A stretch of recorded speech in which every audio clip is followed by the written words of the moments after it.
All right, since we have a more mature audience here, let me start off with a question. What does it mean to be merciful? To not give somebody the consequence they deserve. Okay. So I had to look up the definition. It's compassion, it's forgiveness, and it's kindness, usually in a position where you have a higher authority to a lower authority.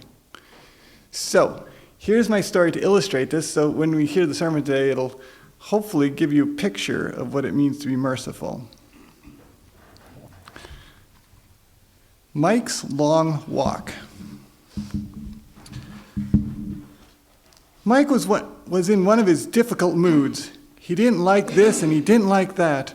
Worse still, he didn't want to do anything that anybody else wanted to do. Maybe you've heard of little boys or girls who get this way sometimes. Or adult. The worst trouble came one afternoon when Daddy said he was planning to take all the family into town. Mama was delighted, so were Mike's brothers and sisters, but not Mike. He said he didn't want to go. He would rather stay home. You would think that the promise of a 20-mile ride in a farm wagon behind a team of horses would have made anybody happy, but Mike was just plain grumpy. For some time after the trip had begun, he just sat still and pouted. "What's the matter?" asked Daddy. "Nothing," snapped Mike. "Something biting you?" "Nope." "Anything you want?" "I want to get out and walk." "Walk?" cried Daddy. "You couldn't walk to town." "Yes, I could," growled Mike. "I want to walk." "Don't be foolish," said Daddy. "Cheer up and enjoy yourself."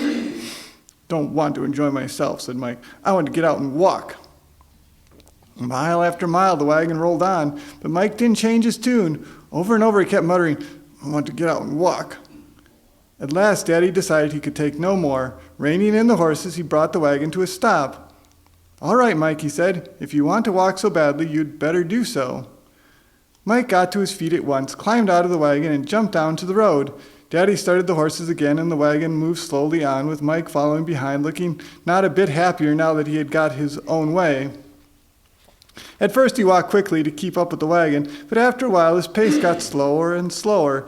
Gradually the wagon pulled ahead. By and by Mike was 100 yards behind, then 200, then a quarter of a mile, then half a mile. When he looked ahead, the wagon seemed to be getting smaller and smaller, but he didn't care. He was on his own. He didn't want to be with the others. Next time he looked ahead, he could scarcely see the wagon. Suddenly he began to feel lonesome. Nowhere was there a soul in sight, not even an animal, nor could he see a house or a barn. The stillness frightened him. He looked ahead again. The wagon had now disappeared completely. He was all alone in the world, left behind. Panic seized him. He began to run. "Stop!" he cried. "Stop, stop, stop!"